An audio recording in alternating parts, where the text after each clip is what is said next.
Epilepsia. Cabeça doendo. Corpo tremendo. Lágrimas descendo. Entre gritos de dor. Ser debatendo, dentes rangendo, saliva escorrendo. Apavorador. Pessoas correndo. Mundo encolhendo. Vida escurecendo. Angustiador.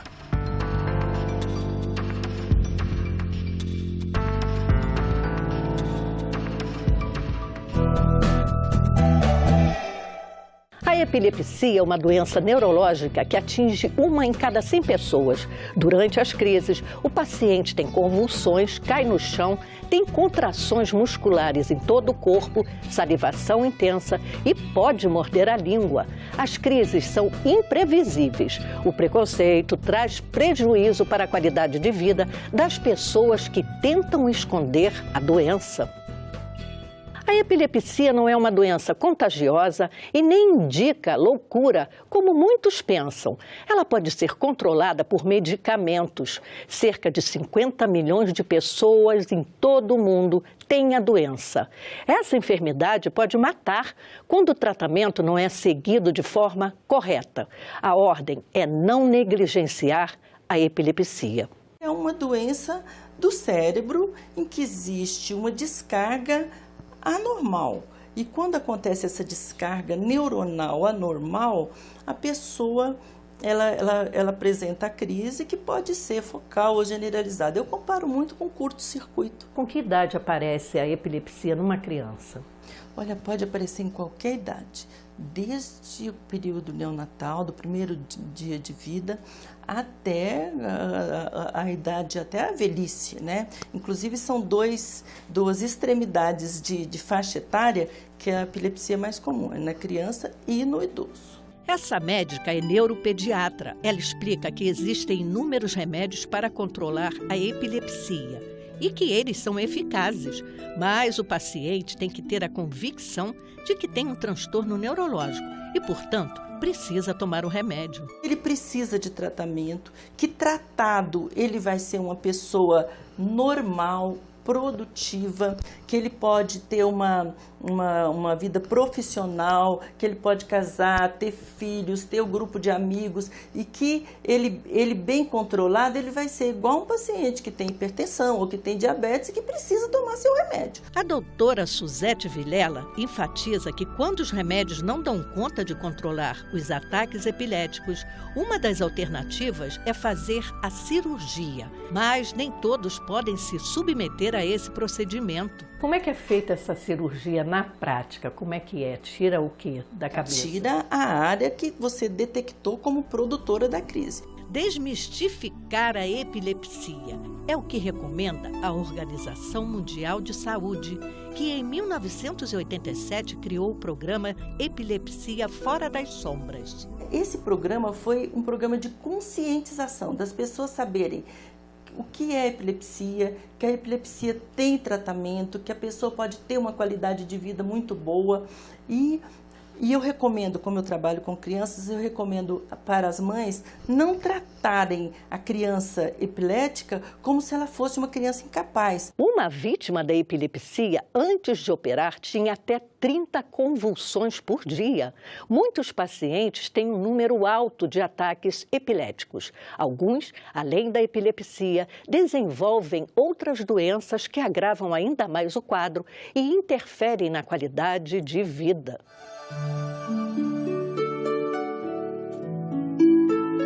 Alaide Gomes é uma das integrantes do grupo Viva Além das Crises.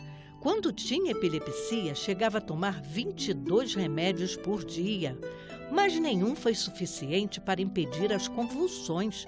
Alaide foi a primeira pessoa a fazer cirurgia no Distrito Federal. Hoje eu digo que eu tenho dignidade, que eu tenho qualidade de vida, que eu não tinha. Eu tinha medo a todo momento de cair, passar mal, machucar. Essa é a nossa realidade dos portadores que não têm controle. Apesar de você ter operado, você usa ainda 3 comprimidos. E isso te faz mal de saber que você ainda tem que tomar, que você pode vir a ter a epilepsia? Não, de jeito nenhum. Eu fico muito feliz de saber que hoje tem controle. Porque ruim é o paciente que não tem controle, não tem a cirurgia pelo governo e ele fica tomando remédio e passando mal. A epilepsia apareceu em Alaide quando ela tinha 5 anos de idade. Hoje eu estou com 52 anos. Com 5 anos eu desmaiei, com 9 anos eu desmaiei de novo, com 12 anos apareceu as crises. Você desmaiava? Como é que eram as crises? As minhas crises no normal eram crises de ausência. Eu tinha um foco no lobo temporal direito. Eram crises de ausência. Ela vinha, a sensação, a aura, eu corria, sentava e as pessoas diziam que eu ficava ausente. Você teme ter a convulsão? Como já passou mais de 10 anos, eu hoje estou convencida de que não. Hoje, Alaide fala para as pessoas o que devem fazer para obter ajuda quando sentir que vão ter convulsão. De repente você passa mal, ela não sabe como fazer. E se você falar para os seus colegas de trabalho, você vai ficar tranquilo, ninguém vai se apavorar. Então, para você, isso é muito importante.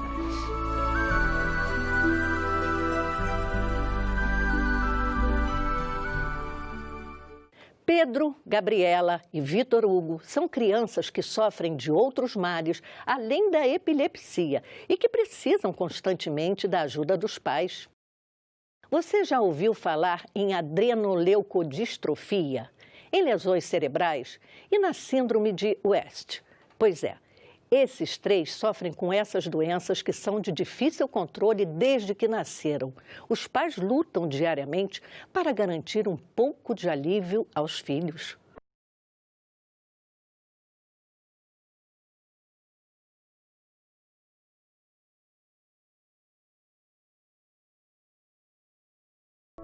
Vitor tem 13 anos e é portador de adrenoleucodistrofia, uma doença genética rara, degenerativa, progressiva e que afeta as células brancas do cérebro e o sistema nervoso. O menino não enxerga, não fala, não anda, se alimenta por sonda e tem uma traqueostomia que o ajuda a respirar. Os primeiros sintomas do diagnóstico dele foi um estrabismo, que dá nas crianças que têm essa síndrome que ele tem. E aí depois ele começou a deambular, mancada a perna esquerda. E aí com isso eu comecei a perceber que ele já não estava bem. Foi quando, em agosto de 2009, eu fui até o hospital, no HMIB. E aí a gente começou uma série de exames, foi feita uma ressonância magnética para descobrir o que era. Como é que foi para você receber o diagnóstico do médico? Foi chocante? Muito, foi um balde de água fria que eu ganhei. Porque assim, ver o seu filho perder tudo aquilo que ele já tinha conquistado, foi bem complicado. Era uma nova vida, era uma nova caminhada que a gente ia ter que percorrer. De consultas, de ter que fazer exames, de ter que internações, de ter que aprender tudo de novo, ter que olhar tudo de novo. Eu recebi um benefício e aí esse benefício é menos de R$1.000 e a gente tem que se virar com tudo que dá para fazer, pagar aluguel, água, luz, benefício faculdade. Do governo? Isso, é um benefício do governo. A gente tem uma dificuldade enorme de conseguir medicação pelo governo, que às vezes não está disponível na rede pública, a gente não consegue ter acesso direto às medicações.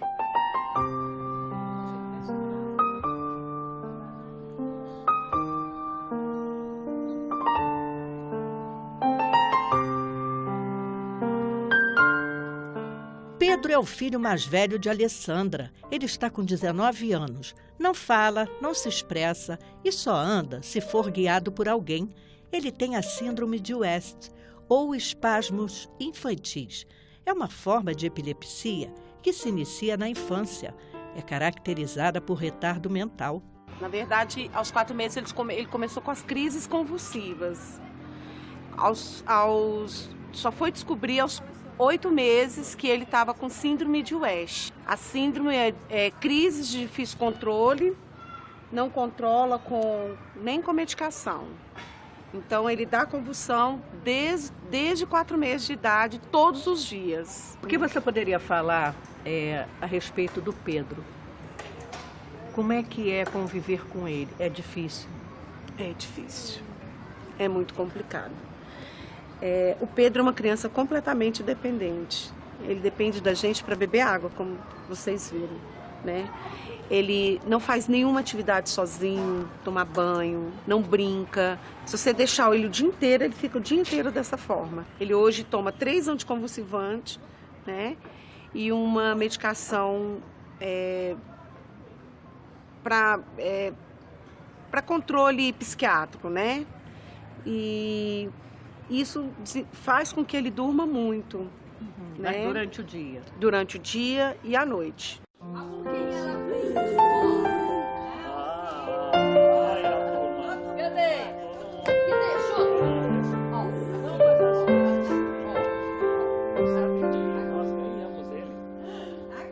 Gabriela tem um atraso cognitivo. Ela nasceu com lesões cerebrais. Hoje, aos 17 anos, em virtude das crises de epilepsia, acabou indo parar na cadeira de rodas. Ela também não se comunica. Gabriela faz tratamento com canabidiol, também conhecido por CBD, um dos princípios ativos da maconha. Nós compramos o produto que vem do exterior, vem dos Estados Unidos.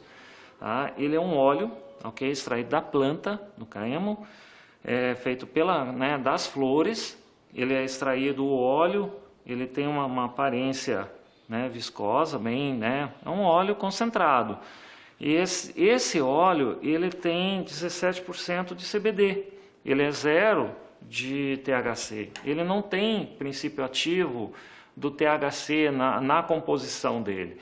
Então, a nossa filha, ela, com o uso desse óleo, ela começou a ter uma melhora, um ganho, um desenvolvimento muito grande por conta do uso dele. Ela toma diariamente quantas doses? Duas doses diárias, de 12 em 12 horas, a gente faz a oferta do remédio para ela. A seringa dura quanto tempo? 11 dias.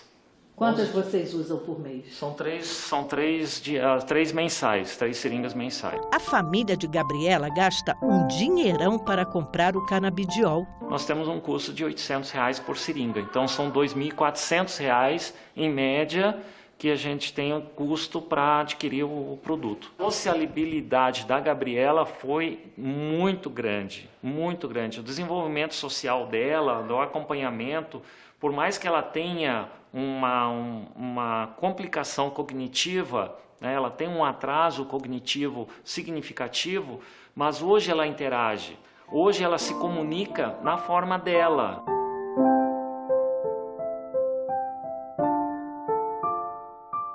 Cada dia que passa, o que a gente percebe é qualidade de vida. Porque o canabidiol, como tem várias substâncias medicinais, benéficas ao metabolismo, a gente percebe que cada dia que passa a Gabriela está melhor. Quantas crises ela passou a ter? Olha aqui, eu tenho uma prova disso aqui. Aqui. Tá aqui um laudo, um relatório médico do neurologista. A Gabriela, ela tinha mais de 20 crises ao dia. E agora? Ela tem de 3 a 6 ao dia. Percebe-se a qualidade de vida que ela ganhou, a família ganhou, todos nós ganhamos. Há quanto tempo ela toma? Tem 1 ano. Ela tomava muitos remédios? Muitos remédios. Eram mais de 20 ao dia, comprimidos ao dia.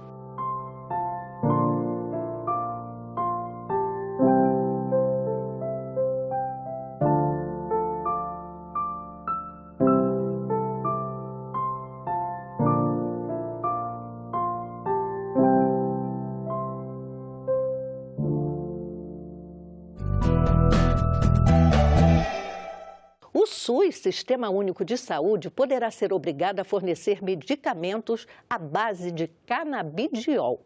O projeto é de autoria do senador Eduardo Girão, que diz que a comprovação de que a substância extraída da maconha não tem ação psicoativa, só possui propriedades medicinais. Nós acolhemos essa dor, nos preocupamos com ela, porque só quem tem filho e que está vivendo um problema desse sabe o que é você ter diariamente essa convivência com a dor, com o desespero.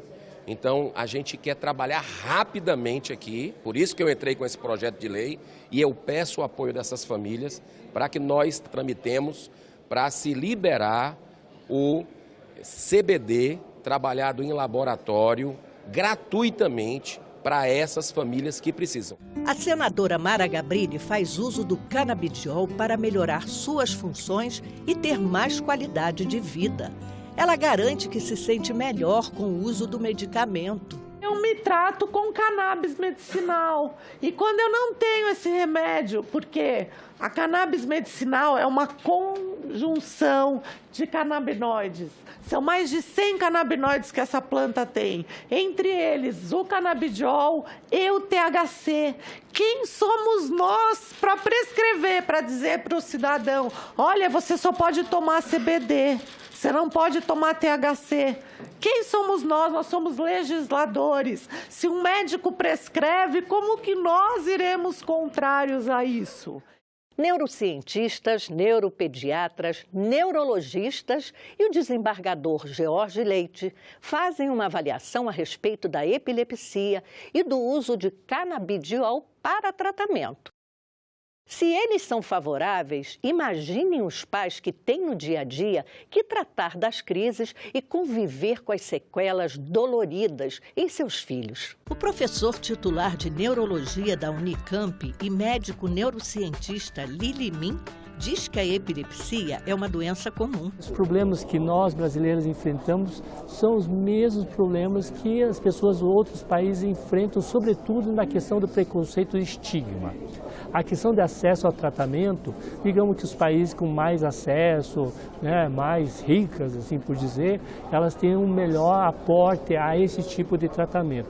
Mas no quesito psicossocial, infelizmente, acho que nós ainda estamos num planeta ainda muito atrasado. Ele é um dos escritores do livro Olhares sobre a Epilepsia, dialogando com as emoções.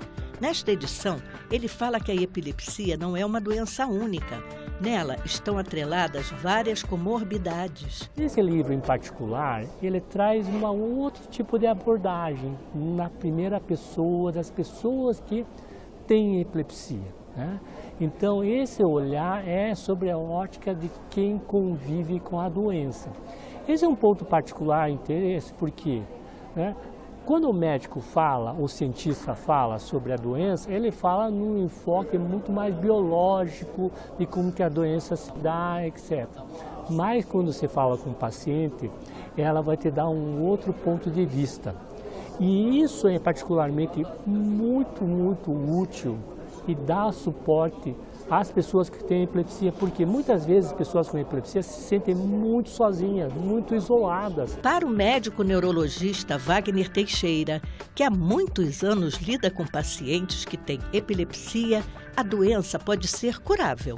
Existem circunstâncias em que a epilepsia cura. Primeiro, por uma evolução natural do processo. Muitas vezes, por exemplo, um exemplo típico é uma criança que tem epilepsia, uma forma de epilepsia que é chamada de epilepsia autolimitada da infância, que pelo próprio desenvolvimento do cérebro, por volta da puberdade, ela desaparece.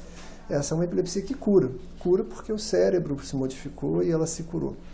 Algumas vezes, com situações outras também, a gente pode ter essas modificações e maturações do cérebro que leva a uma cura da epilepsia. E uma outra forma de se obter a cura da epilepsia, muitas vezes, é pela cirurgia. O também neurocientista e professor de fisiologia da UNB, Renato Malcher, tem um filho com autismo severo.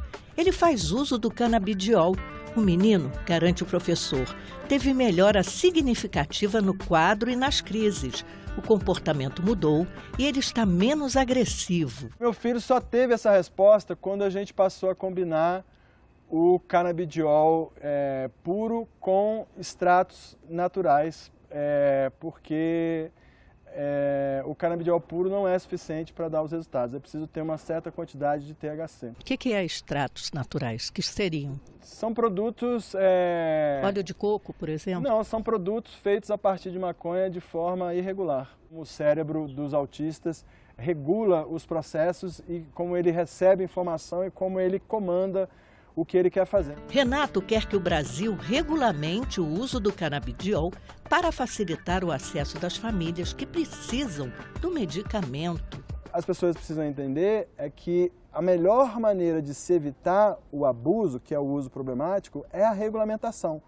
Porque somente mediante uma regulamentação é que as pessoas que precisam do uso médico vão poder saber o que estão comprando e quem está vendendo vai passar pelo crivo do Estado, certo?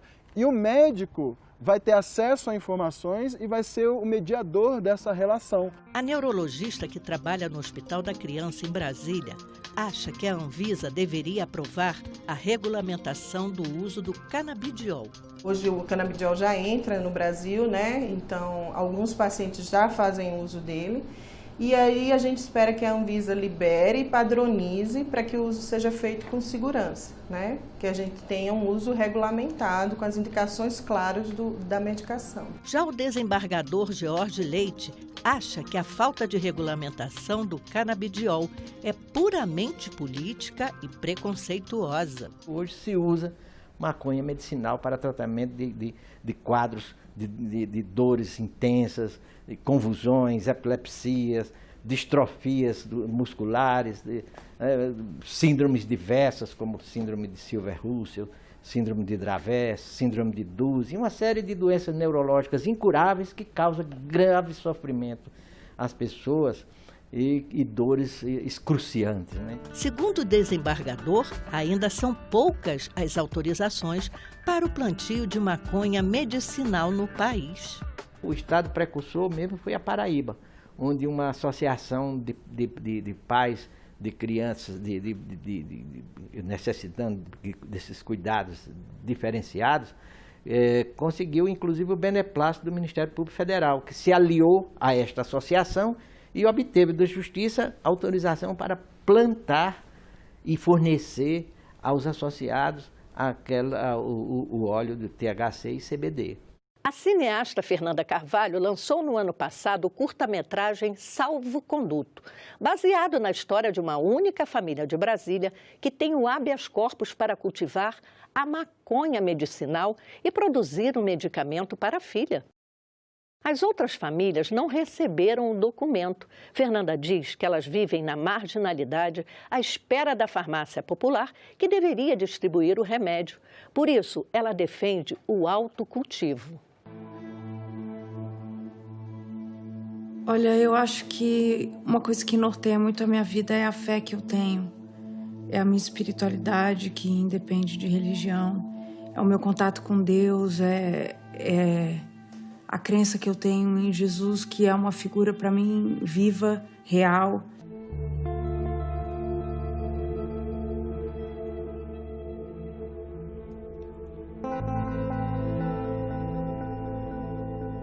Tomava Rivotril e foi muito difícil me separar dos meus amigos e ver que aqui eu não tinha amigos e que todo mundo me julgava muito. Mas agora eu entrei numa outra escola que as pessoas são muito de boa e que não julgam tanto. Surpreendeu, assim, positivamente, sabe? Eu fiz um filme mesmo para as pessoas mais conservadoras, assim, que pensam diferente, né, de mim, que pensam diferente de quem entende isso como uma necessidade. Então eu tomei muito cuidado para não chutar a porta, assim, sabe?